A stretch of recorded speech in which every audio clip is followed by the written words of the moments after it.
You're way more Neanderthal than you think, at least when it comes to your DNA. These ancient hominids were shorter and stockier than humans today. They made stone tools, used fire, wore clothing, and had some rituals of their own. The official theory says that they went extinct 40,000 years ago, but a new study says Neanderthals probably never really disappeared completely, but could have mixed with modern humans. It looks like every modern human has about 3% of the Neanderthal genome in their DNA.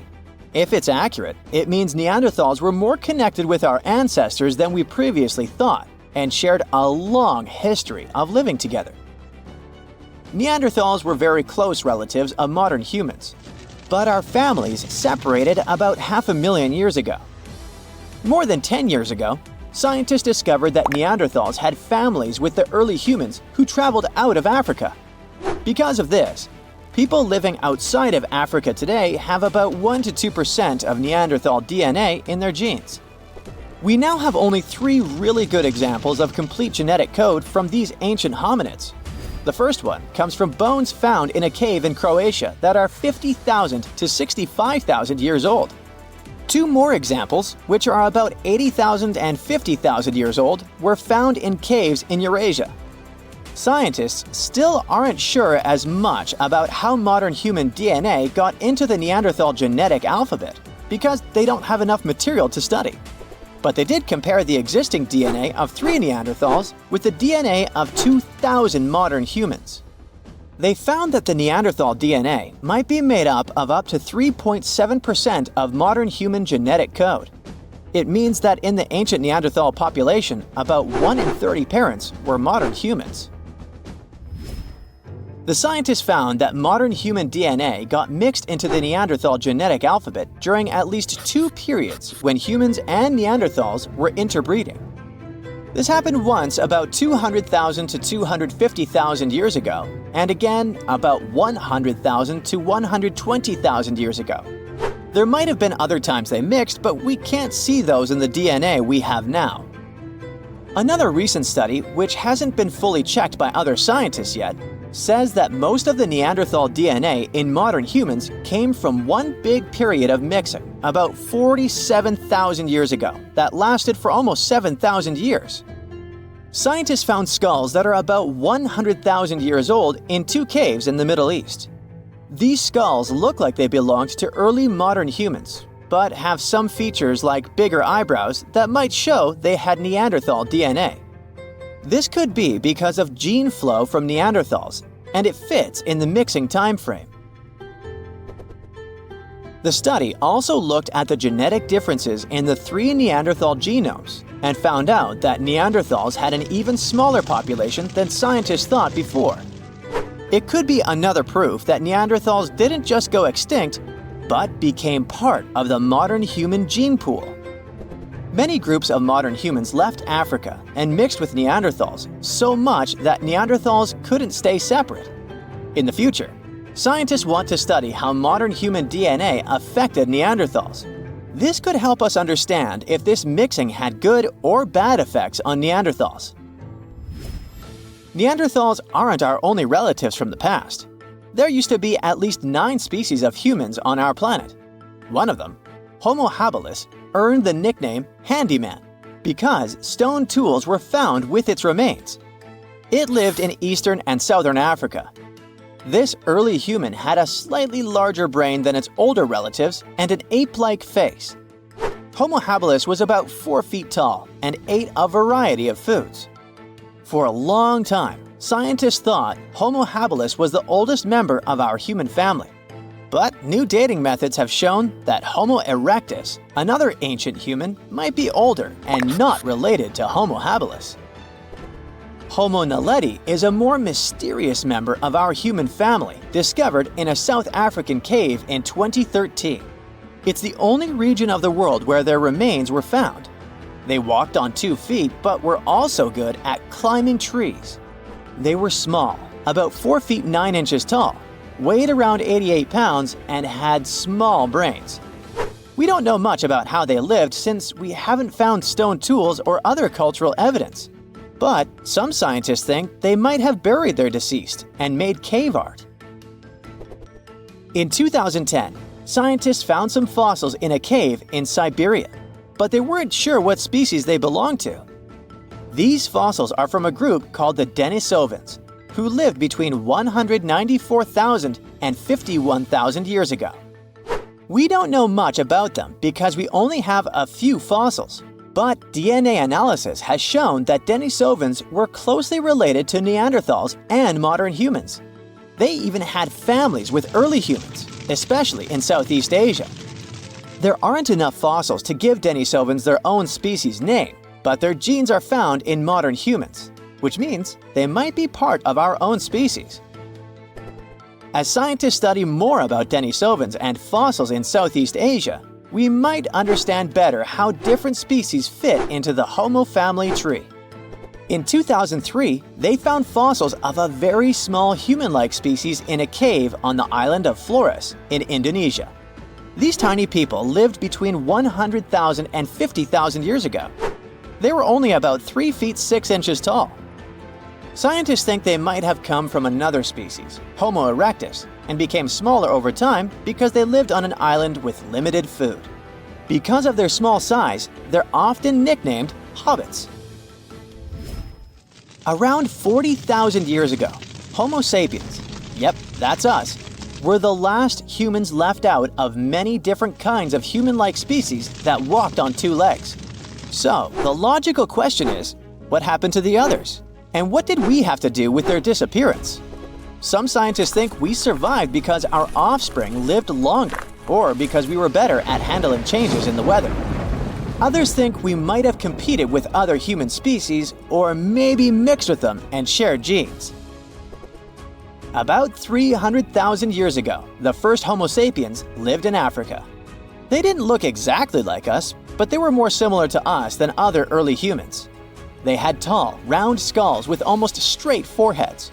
Unlike Neanderthals, they didn't have thick brows or jutting jaws like Homo naledi. They also had chins, which no other early humans had, though we still don't know why. Homo sapiens lived in bigger groups and had more genetic diversity compared to other early humans. This helped us in many ways, not just in staying healthy. Having big social networks across different places was like having a safety net. If we ran out of food or water, we could go to other groups we were connected to, and they would help us because we weren't strangers, we were family. These big networks also helped these early humans share new ideas and inventions. A big simulation showed that later species of humans could live in many different environments because of these wide networks and the ability to adapt. We know that Neanderthals were really smart, but Homo sapiens might have been just a little bit smarter. Small inventions like weaving and sewing needles could have given Homo sapiens an edge. Scientists have found evidence of weaving from 35,000 years ago and sewing needles from 30,000 years ago. Weaving lets you make things like baskets and nets to catch food. Sewing needles help you make better clothes and tents, which keep you and your youngsters warm and safe, which is very important for survival. Remember the Neanderthals? Our superstar humanoid cousins of the Pleistocene era in all their wide-nosed and slope-foreheaded glory? They roamed through Europe and Asia for over 350,000 years before they vanished. This was around the same time our ancestors, the Homo sapiens, decided to take a vacation from Africa and explore the world. We may never know what truly happened to the Neanderthals and why they didn't make it to the present times, but thanks to some hefty archaeological digging and impressive fossil finds, we now know a bit more about them. One theory for their disappearance is that the climate wasn't suitable for them anymore. Supporters of this idea think Mother Nature turned on the Neanderthals and sent them packing. Unfortunately, if we look at Neanderthal archaeological sites in Italy, for example, there are no signs of weather catastrophes that could have wiped out this entire species. Others believe there was a bit of resource competition between Neanderthals and humans. That's why specialists also dug around several other archaeological sites where Neanderthals and sapiens might have rubbed elbows for about 3,000 years. In this case, it does seem that the Neanderthals were a bit behind with their tools. Their technology was like flip phones in the age of VR. But who knows if these two species ever crossed paths in that particular region? The evidence is still fuzzy. how they went extinct isn't the only information we're curious about when it comes to Neanderthals. Other scientists, for instance, are trying to decode some of the Neanderthal molecular barcodes to identify their specific traits, some of which you might share, believe it or not. Sure, Neanderthals as a whole species did, in fact, go extinct, but that's not to say remnants of their DNA can't be found in humans. Now, you know how things go when folks live near each other. Some genetic mixing was bound to happen. The evidence? A dash of Neanderthal DNA which was found in modern folks. Now, this is where the plot thickens.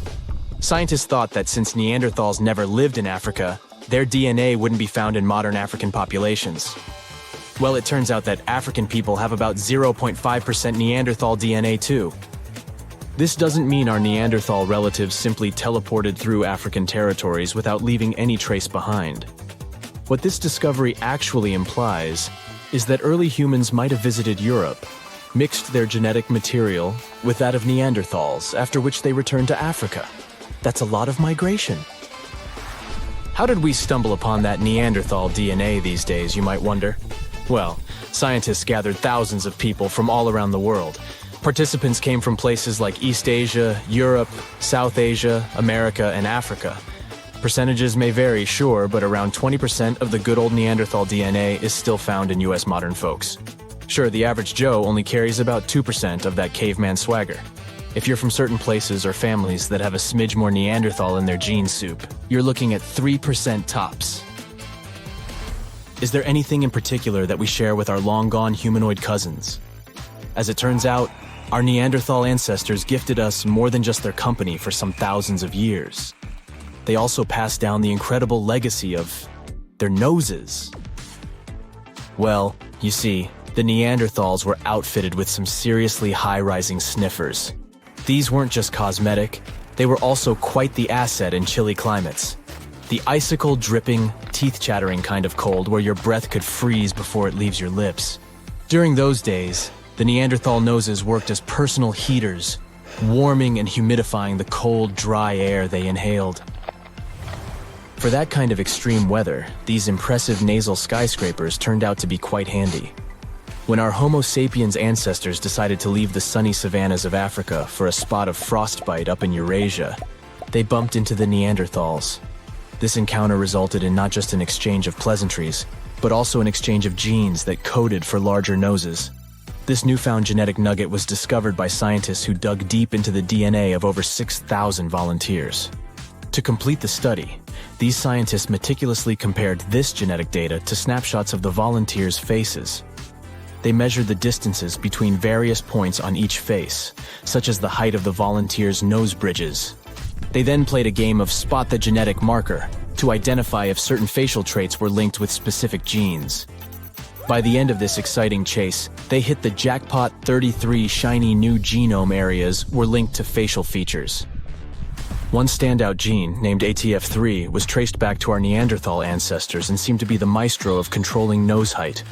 Participants with Native American ancestry had Neanderthal hand-me-downs in this gene, contributing to their taller noses. Think of the ATF3 gene as a Neanderthal housewarming gift to us humans as we stepped into colder climates from Africa. Interestingly, this isn't the first time our ancestors have played pass the gene. Back in 2021, the same research team uncovered a gene influencing lip shape called TBX15. This gene was a little love note from the Denisovans, another set of our ancient relatives, who lived in Asia and went extinct around 30,000 years ago.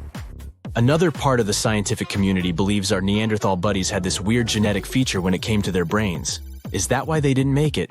Through this theory, it was suggested that US humans might owe our brainy edge to a quirky gene mutation. This mutation gave our neocortex, that's the smarty pants part of the brain, a little population boom in the neuron department. This amazing gene of ours isn't all that different from the Neanderthal version. It's just one amino acid off. Just like ordering a coffee with one sugar instead of none. This tiny tweak is found in virtually all modern humans.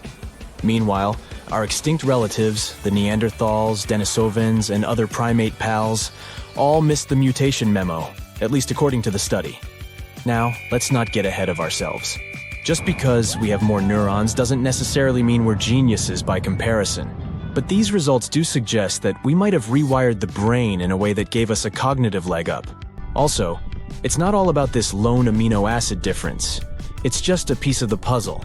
Scientists have previously found a whopping 96 differences between our DNA and that of Neanderthals that could have potentially affected our different outcomes as species. Studying Neanderthal DNA also gave us some insight into their relationships. In fact, we now have some solid evidence of what a Neanderthal family looked like. And surprisingly, it's not really that different from ours. For this study, researchers gathered information from a Neanderthal archaeological site located in Asia. They discovered that one particular family included a doting Neanderthal dad, his teen daughter, and a sprightly young lad who was possibly their nephew or cousin. Part of the group was also an older female relative, maybe an aunt or granny. Now, our young damsel would eventually pack her bags, wave a teary goodbye, and leave her papa's home when she found Mr. Right. Had she been a boy like her young cousin, she would have been a happy homebody. But worry not, she wasn't stepping into a world of strangers. Her new community likely had some familiar, friendly faces. But how were scientists able to predict the ending of this story? By browsing through their gene pool, researchers were able to figure out that the Neanderthal social structure was patrilical. What this means is that most female Neanderthals left their homes when choosing a partner and started a new life with another family. The same research shows that our cave-dwelling clans likely weren't living in isolation either. Families living close by were probably visiting the same rock sampling areas to make their stone tools, the equivalent of a neighborhood hardware store. And when they weren't tooling around, they were busy hunting delicious meals like ibex, horses, bison, and other wandering critters. Scientists, however, were careful to add that this ancient family portrait might not represent the full spectrum of Neanderthal social life. They've kindly asked future archaeologists to get more Neanderthal DNAs on the Ancestry websites. Hey, check this out. Does this pebble look like a face to you? Especially with that red dot in the middle. If yes, you might be staring at the world's first emoji. It was uncovered in Spain and it's 43,000 years old. And that red spot was made by a Neanderthal with a finger. That means this isn't just a dot, it's the oldest fingerprint ever found. But was this really a nose on a grumpy face? And why is that important? Because it hints at something big. A mind seeing shapes, then choosing to add meaning. The palm-sized rock was discovered in a Paleolithic rock shelter tucked away under some light-colored chalky cliffs. It was pretty much a natural overhang where Neanderthals used to hang out. They called it home tens of thousands of years ago. As for the pebble, to me, the dot seems like a random ketchup stain from ages ago. But real archaeologists know better. The knee placement instantly caught their attention. After running tests, they determined that the stain wasn't natural. It seems intentional, not random. Their guess? Someone thousands of years ago may have dipped a fingertip into a mix of ochre pigment and water, then pressed it onto the stone, leaving a tiny prehistoric stamp. To put that theory to the test, they called forensic experts from Spain's national police. At first, the specialists were pretty doubtful. After all, this was the ultimate definition of a cold case. But with multispectral imaging, which lets scientists study surfaces under different wavelengths of light, something amazing popped up: clear fingerprint ridges. The print's rounded form showed it came from the tip of a finger.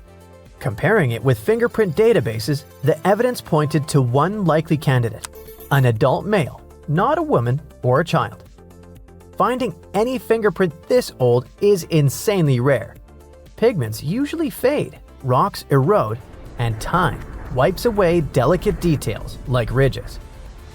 When it comes to fingerprints, the unique patterns actually form before you're even born. During pregnancy, they never change. You might wonder, could a clever criminal damage their skin to erase their fingerprints and fool the cops? Turns out that's basically impossible. Fingerprints aren't just on the surface. They form deep in the skin, in a layer called the dermis. Even if you burn, cut, or scar the outer layer, the patterns underneath usually stay the same and even heal back. Scars might distort the print a little, but that won't help. Ironically, those scars often become a new kind of fingerprint, unique to the person.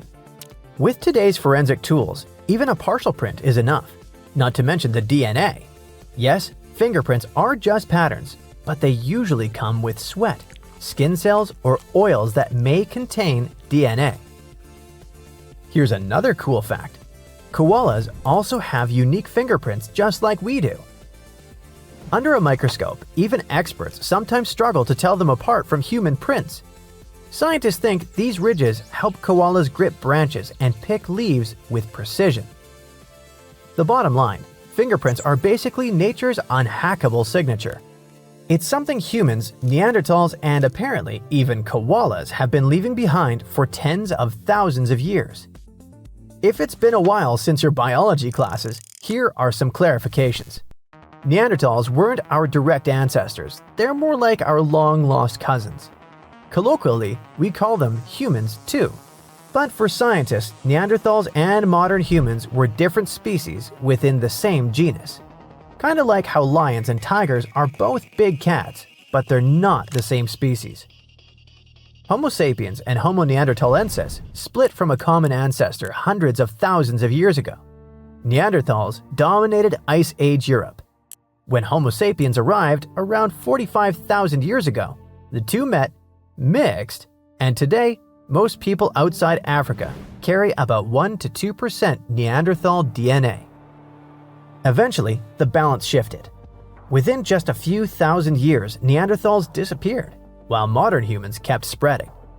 Scientists think it was a mix of different factors. Shifting climates made food scarce, new neighbors brought competition, and their small, scattered populations just made survival even tougher.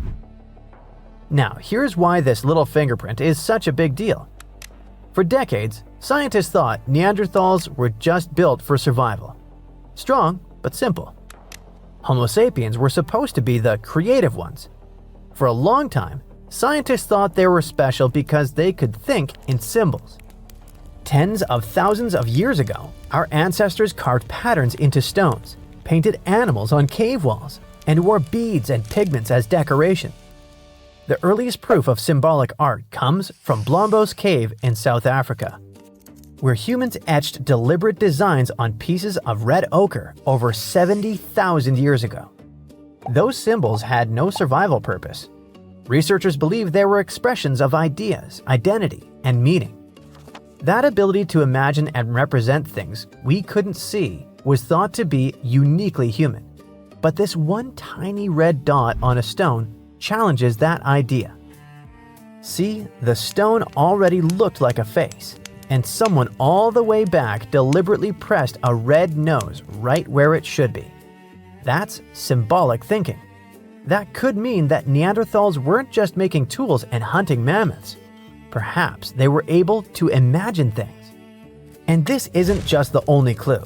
This fingerprint is part of a growing pattern that shows Neanderthals were way more like us than we ever believed. For example, in Cova Negra, Spain, archaeologists uncovered the skeleton of a Neanderthal child who had a serious ear condition that made life incredibly hard. However, the little one lived to be around 6 years old. Now, remember, this was the Ice Age. Just managing on your own was challenging. Survival was tough. Food was scarce and danger was everywhere. Yet, someone made sure that the child was looked after, fed, and kept safe. Scientists believe that this shows a trait of compassion, something we once believed only our species was capable of. In Iraq, scientists found a Neanderthal skeleton sprinkled with flower pollen. Sounds random. Maybe not. Some believe it was part of a funeral ritual, like the world's first floral tribute. If that's true, Neanderthals weren't just surviving, they were remembering and honoring life. Neanderthals were apparently quite resourceful. Around 176,000 years ago, they were stacking stalagmites into neat circles in Bruniquel Cave in France. Was this some kind of ritual or just curiosity? Maybe this means that they had the idea of planning and changing their surroundings. Then, around 130,000 years ago, They took eagle talons and turned them into jewelry in Croatia. Yep, early bling. This suggests they were into looking good and possibly showing off a bit socially. There were no sewing machines back then, but Neanderthals had stone scrapers and even bone needles. With those, they crafted animal skin outfits that were perfect for the freezing Ice Age climate. When you step back and consider all of these, that tiny red fingerprint isn't just a mark on stone. If it was meant to represent a nose, it's part of a much bigger story. Neanderthals cared for one another, crafted tools and clothing, created jewelry, painted on cave walls, and built mysterious structures deep in caves. Basically, they were thinking a lot more like us than we used to imagine. And here's the fun part. What if that little red dot wasn't meant to be a nose at all? Maybe it was a joke, a charm, or just a doodle. Heck, it could have been the first face meme scratched onto rock. Whatever it was, unless it really was an accident, it shows imagination. So the next time you send an emoji, remember that Neanderthals had the same idea. Personally, I like that it's a grumpy one, but at the very least, we now have the oldest fingerprint ever discovered. That alone is extraordinary. But add the fact that the print was placed right on a stone that already resembled a face, and suddenly, the questions multiply. Let's hope the researchers discover more about it so we can know for sure. What we do know is that 43,000 years ago, a Neanderthal pressed a finger onto stone and left us with one of the most personal signatures in prehistory. Admit it, whenever you think about Neanderthals, you picture these large, human-like creatures wandering around, bumping their heads, afraid of fire, and making weird noises. That's really far from the truth. There's actually more Neanderthal DNA in your genome than you know. It's estimated that up to 4% of the DNA of some modern humans can be traced back to Neanderthals. If you have no idea who these people were, let me get you up to speed. The Neanderthal was a species of early humans that lived in Europe and Western Asia as early as 200,000 years ago. As for their appearance, they looked sort of like us, but they were physically stronger. Their skeleton was also more durable and able to cope with the harsh environment. I mean, 200,000 years ago, people didn't live in houses or apartment complexes. So, their bodies needed to be able to survive in the wild. What's even more surprising is that their brain was larger than ours. But did that make them smarter? To answer that question, let's look at how these people lived back then. Neanderthals were hunter-gatherers, meaning they had to hunt and search for food. Back in their prime years, farming wasn't a la mode yet. They were skilled at making tools and objects to protect themselves with, like spears and stone knives. They used these things to hunt animals, yes, but also to make clothing. And speaking of garments, a new study showed that Neanderthals might have been more fashionable than we'd previously suspected.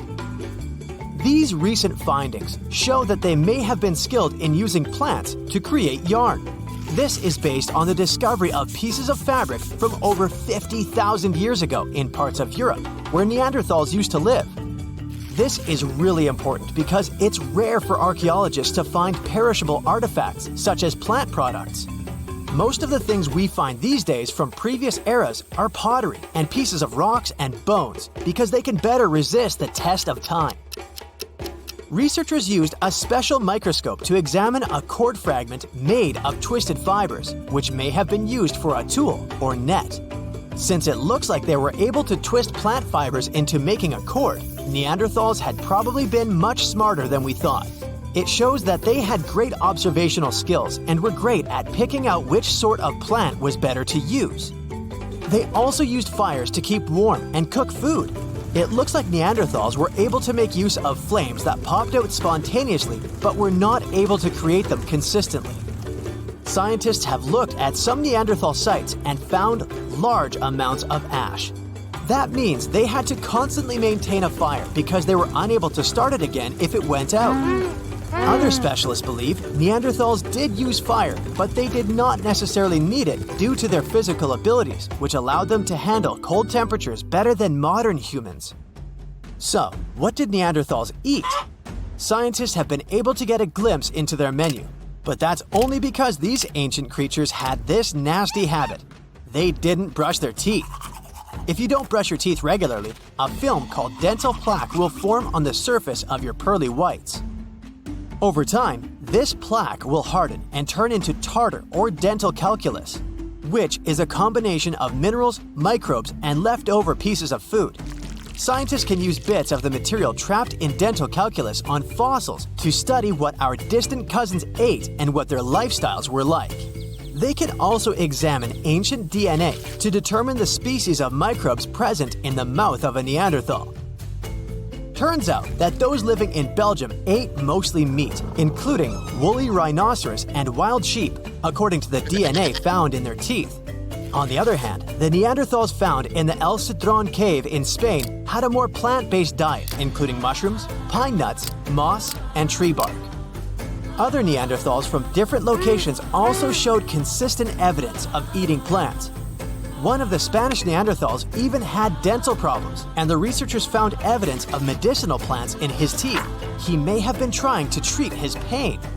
Another study performed at the University of York found that Neanderthals had some sort of prehistoric healthcare system. It worked regardless of how bad the injury or illness was. The research suggests that this care was provided out of real concern rather than self-interest. This challenges the stereotypical image of Neanderthals as brutes and selfish creatures compared to modern humans. The study found that many Neanderthals had severe injuries requiring ongoing care, such as massage, fever management, and hygiene. One individual who was around 25 to 40 years old at the time of his passing had a degenerative disease that likely severely limited his ability to contribute to the group. Despite this, he was carefully buried, which shows that he remained an important part of the group, despite not being able to contribute much to the daily workload. In case you're wondering, Neanderthals aren't technically our direct ancestors. They're sort of a distant relative, if you'd like, because some of them lived at the same time as modern humans. We coexisted for thousands of years, with Neanderthals living in Europe and Western Asia, and modern humans spreading out of Africa around 50,000 years ago. There is evidence that the two species interacted and even interbred. That's why some humans today have Neanderthal DNA in their genetic makeup. However, the precise nature of their relationship is still debated among scientists. Despite their physical advantages, Neanderthals eventually went extinct. Some people think Neanderthals as a species were not successful because they disappeared a long time ago, but they actually did very well.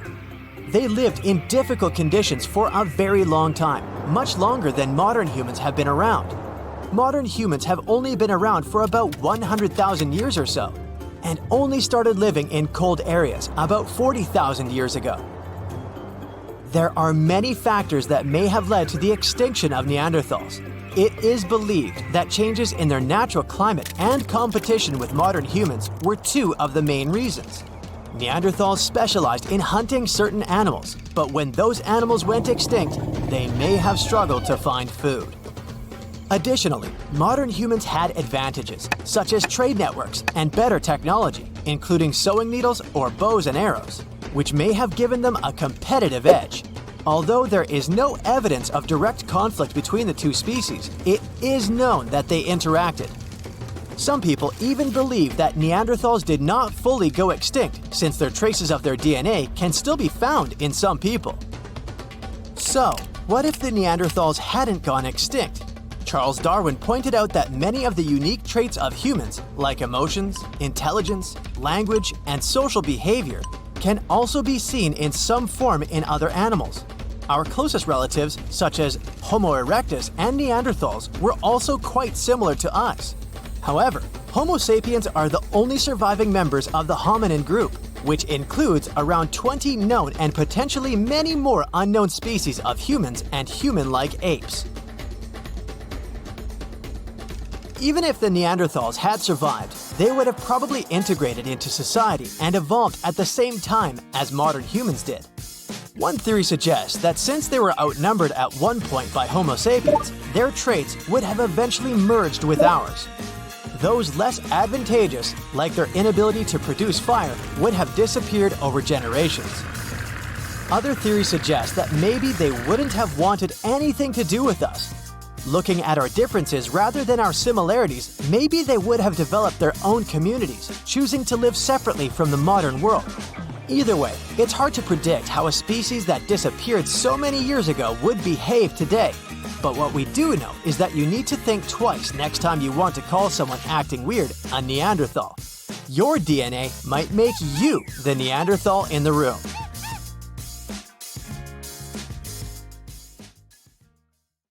"54,000 years ago, there was one interesting group that lived in caves. A father, daughter, and a couple of other members who were their close relatives. And the cool thing here is that they were the first Neanderthal family we know about. A team of scientists studied ancient DNA from their teeth and bones to learn more about early human society. And this research showed a cool thing. They probably lived in these caves at the same time, together. There were 11 Neanderthals that lived together in one cave, and 2 others from another cave that was somewhere close in the neighborhood. So there were 13 of them, 8 grown-ups and 5 kids. Together with their DNA, scientists also found their stone tools and animal bones. Neanderthals are the ancient human relatives that are definitely the closest ones to us. Their skull was long and flattened if you compare it to the skull of Homo sapiens that's more globular.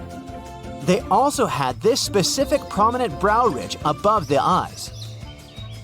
You can easily recognize them by their face too, with the central part of the face protruding forward. Plus, they had a large, broad nose.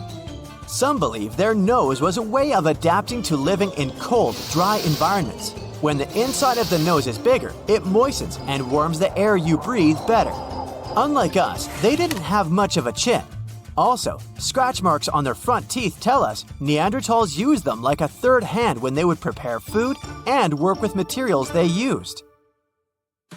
Their bodies were strong and muscular, with wide shoulders and hips. Their average height was 5 to 5.7 feet, with a weight of 140 to 180 pounds. Their stocky appearance with short lower arm and lower leg bones minimized their skin surface, better protecting them from the cold. Their lifespan was about 30 years, even though some of them lived longer than that. Neanderthals would dwell in regions that are now Europe and Asia for over 350,000 years. They disappeared somewhere around 40,000 years ago. That's about the time we could find traces of Homo sapiens in Europe. Their families were close-knit groups of 10 to 20. That's a lot less than the population of any ancient or modern human community. It's more like the size of groups of endangered species that are close to going extinct. These Neanderthals lived in their caves with small communities, but they didn't live isolated from the rest of their kind. They relied on each other for survival. They took care of one another, especially those who couldn't care for themselves. Also, their caves aren't as primitive as we might imagine. For example, they had a hole close to hearths and they would probably use it to heat water. Also, they would organize their space. They had sleeping areas, parts of the cave where they could leave trash, and areas where they could make stone tools and prepare their food. They would travel through the river valleys to catch their prey, such as bison, ibex, horses, and other animals. They were skilled in planning their strategies. Some studies showed they were aware of reindeer migration patterns, so they would plan their actions according to their predictions of where their prey could move. One of the biggest animals they would go after was the woolly mammoth.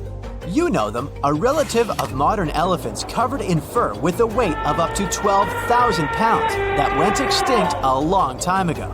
And studies showed woolly mammoths and Neanderthals shared some genetic traits. It's not that surprising when you think about it. Both species developed from African ancestors before they managed to adapt to the cold, harsh climates of Eurasia during the Ice Age. So they faced similar conditions and both went extinct at about the same time.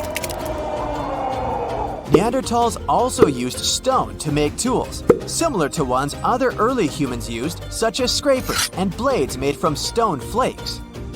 These tools scientists found in both of the caves they studied are created using the same raw materials. That means the communities probably hung out and interacted with each other in some way.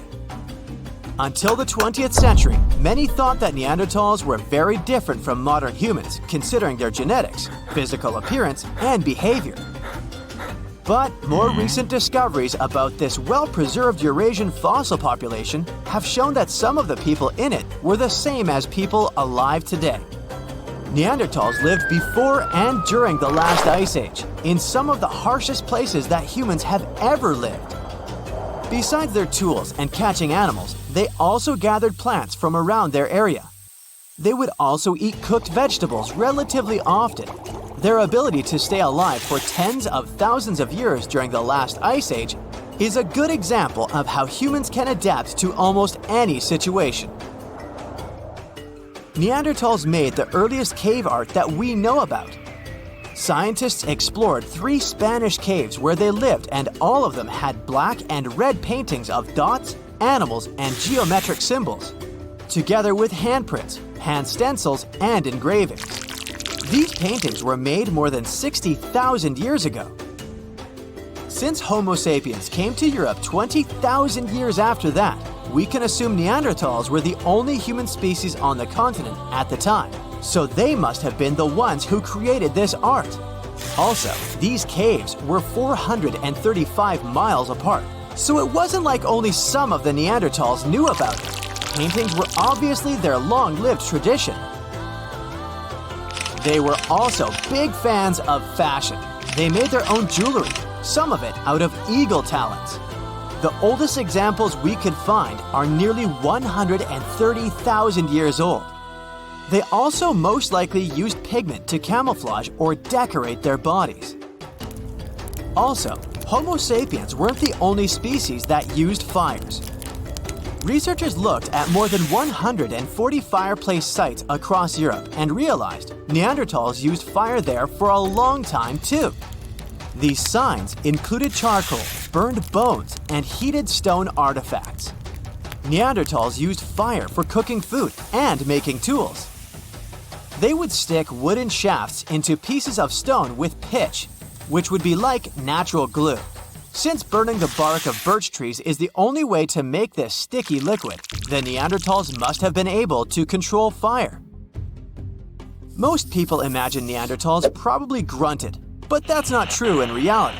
They didn't quite sound like us either. Their big chest, posture, and the shape of their throats probably resulted in a voice that was louder and higher pitched than the average human's voice.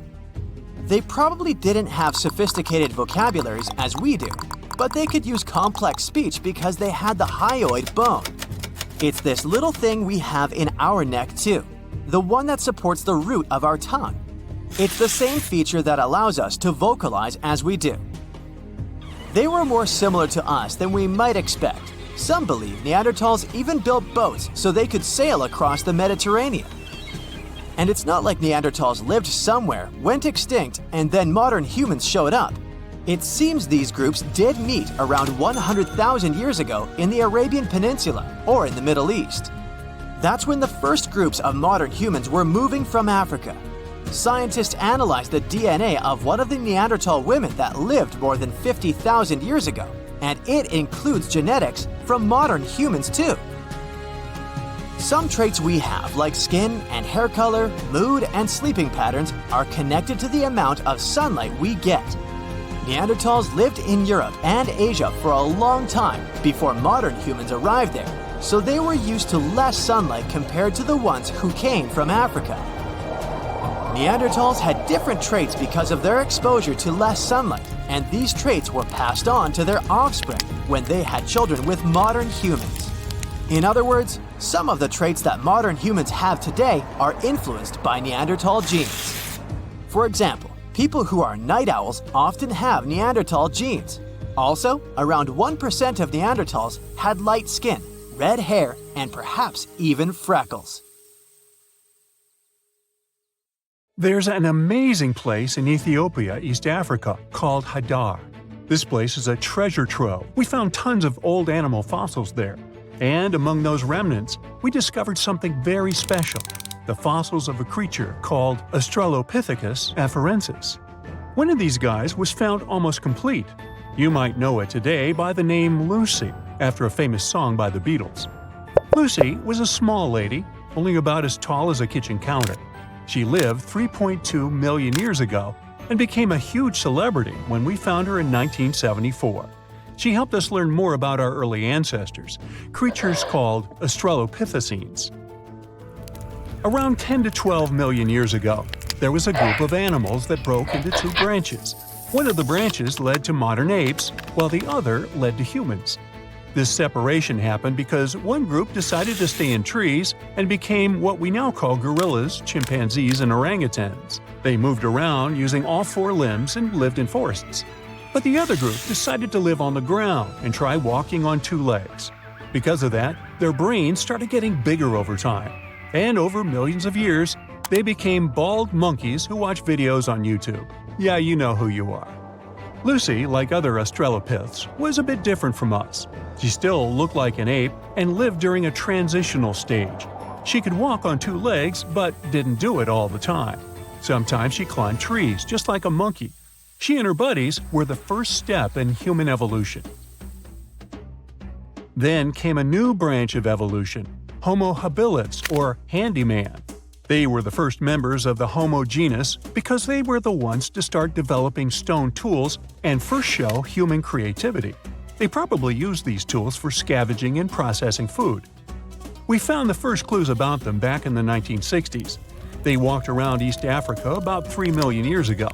They were pretty small, about 4 feet 7 inches tall. They didn't climb trees anymore and mostly walked on the ground. Their skull shape already resembled ours, unlike the more pear-shaped heads of Australopiths. That's because they had larger brains. After them, we had Homo erectus, the upright man. They lived about 2 million to 70,000 years ago. The name hints that this was the first hominin species that walked on two legs almost all the time. They were also the first to migrate out of Africa, spreading to Asia and Europe. And here, we had the real breakthrough. Representatives of Homo erectus had even larger brains and learned to make more creative and advanced tools. They created the first choppers, cleavers, and hammers, and used flakes as scrapers and knives. They probably used a lot of things, wood, bark, and even grass to make the first strings and ropes. With all that, they learned how to hunt large animals and probably hunted together a lot. They were also the first ones to start using fire, which changed our history forever. Over time, more Homo species emerged, including the famous Neanderthals. They're known for their European roots. They split from our common ancestor around 400,000 years ago. Now, even though we share one common ancestor, we didn't evolve from Neanderthals. They were a separate branch. All Neanderthals went extinct, but our evolutionary branch coexisted with them a long time ago. Neanderthals were resourceful, hunting both land and sea creatures. They left behind thousands of stone tools and even decorated caves with paintings. They had their own ceremonies, too. They started to bury those who passed away. They probably noticed that leaving them in the wild leads to spreading diseases and attracting scavengers. But they also showed care and love in their burial rituals. Then it was time for archaic Homo sapiens. They lived around 500,000 to 200,000 years ago, emerging in Africa and Europe.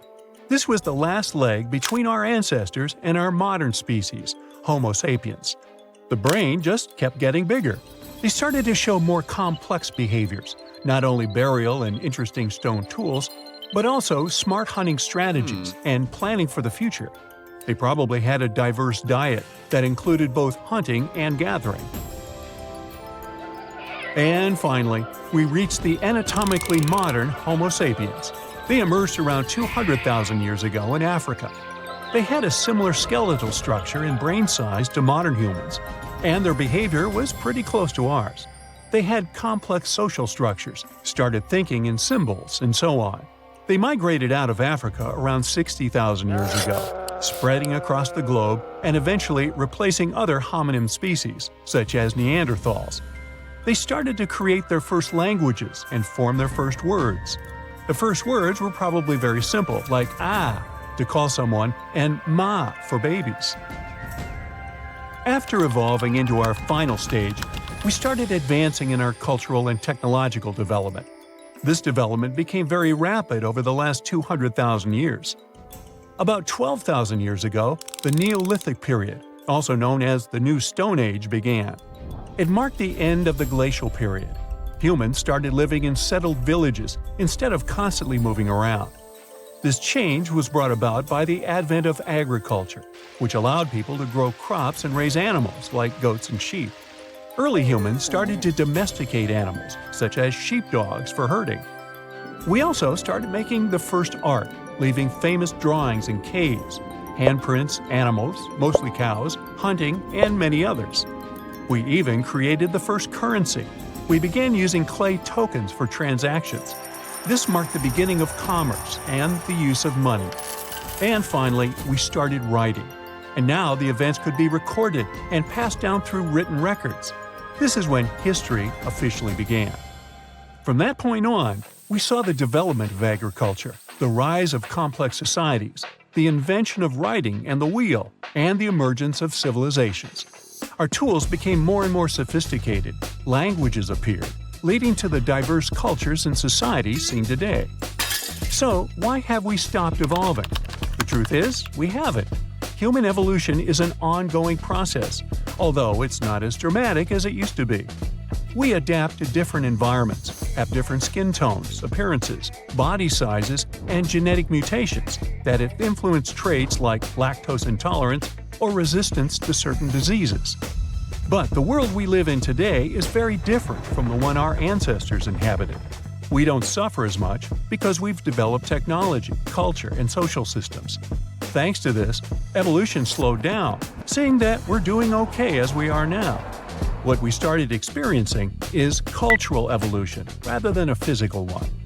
Plus, 200,000 years is a pretty short time period, considering the time span of the universe or even of our Earth. We should see what happens to us in hundreds of thousands of years. I won't be around then, but there are some theories about that. There's a big idea that, in the future, humans and machines might merge into one super being. We call it technological singularity, a state where we humans lead our technologies to the point where we won't be able to control their development anymore. For example, if AI gets so advanced, it will change everything about how we live. Despite the current rise of AI, we shouldn't be too worried about it taking over the world, at least not in the next few decades. All we've developed now is weak artificial intelligence, little simulations. They might look scary to those who don't know much about AI, but the truth is, they have yet far to go before they reach the grand complexity of the human brain, not to mention consciousness. However, many people believe it's only a matter of time before AI reaches this level of intelligence, and then our world might change forever. There are other possibilities too. For example, one day we might reach a level where we merge with machines and learn to upload our consciousness in the cloud. In that case, we might become a hive mind, taking over the internet using our brains, becoming one giant consciousness.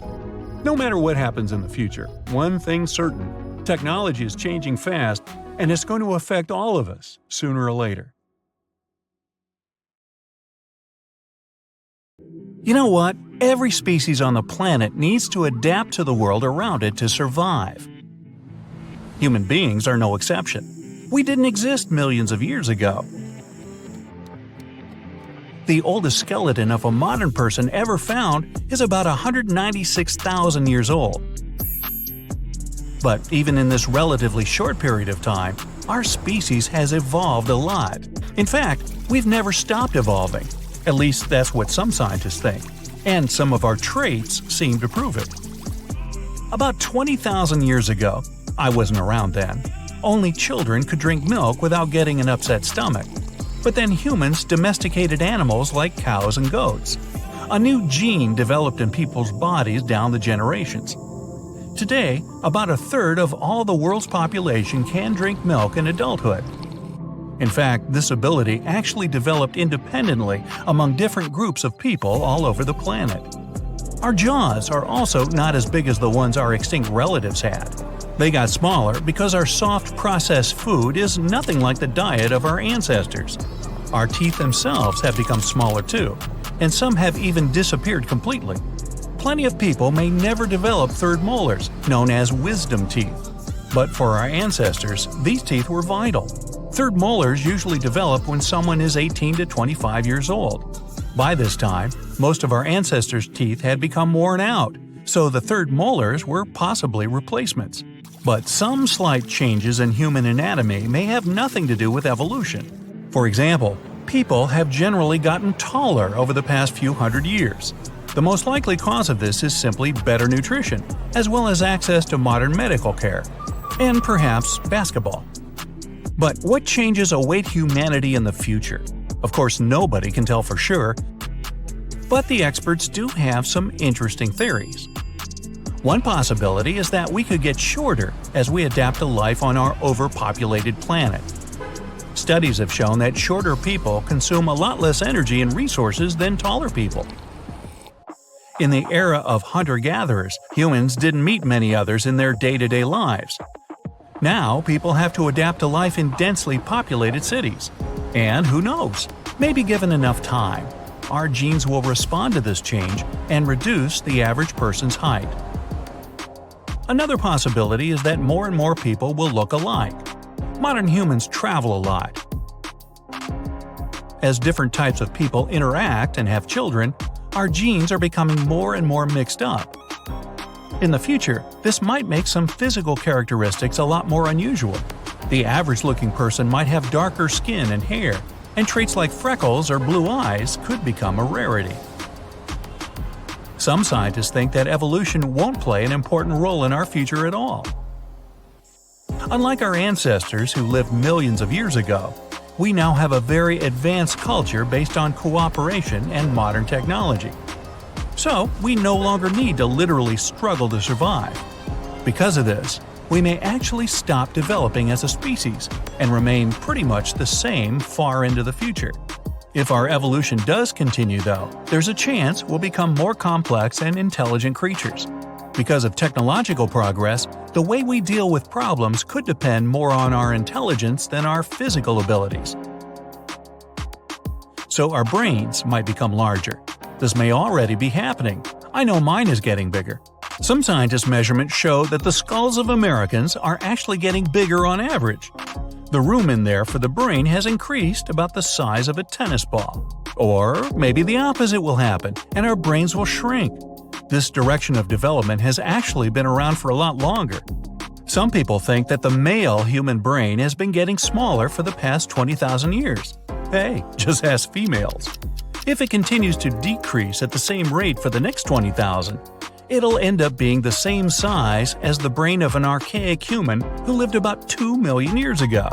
Wait, does that mean we're becoming less intelligent? Well, a bigger brain doesn't always mean greater intellect. We just might be evolving to have smaller but super efficient brains.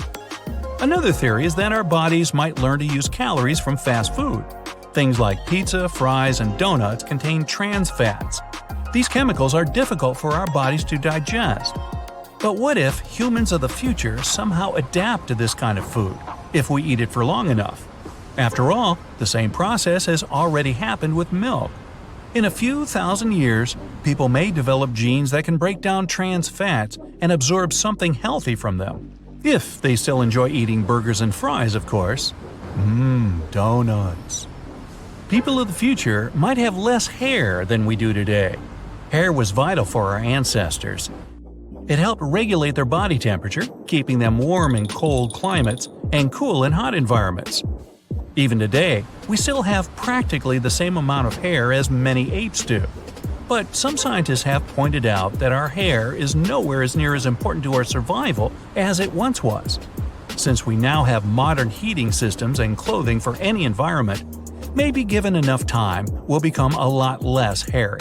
Then they'll be saying, he wasn't very fuzzy, was he? Yet our hair still serves many purposes. Our eyelashes protect our eyes from dust, and eyebrows keep them clear of sweat. Some experts think the hair on our heads even helps stabilize the temperature of the brain. So we probably won't become completely hairless, just a little smoother. And now the bad news. Human beings of the future may have weakened immune systems and become more vulnerable to illnesses. New medical technology and antibiotics can improve our health, but there's the risk that they could make our immune system lazier and unprepared for fighting infections over time.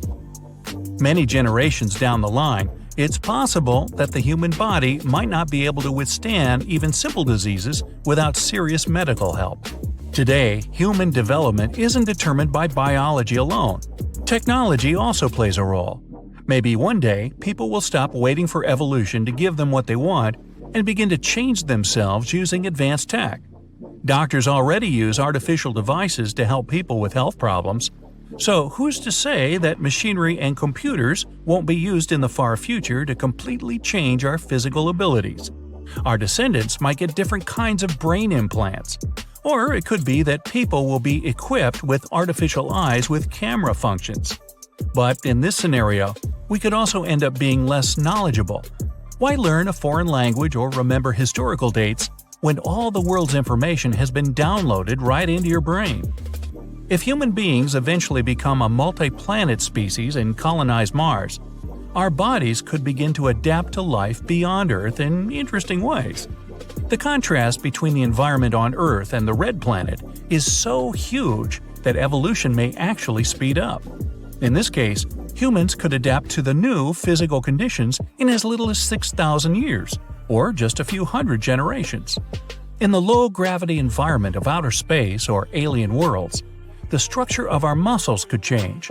We won't need some of them, while others will develop more quickly. The amount of body fat we have may increase in a cold climate. Low temperatures may also make us grow thick, long hair again. Our skin may become more pigmented and therefore better protected from harmful UV radiation. And our eyelids might get thicker to protect our eyes from all the cosmic rays outside the Earth's atmosphere.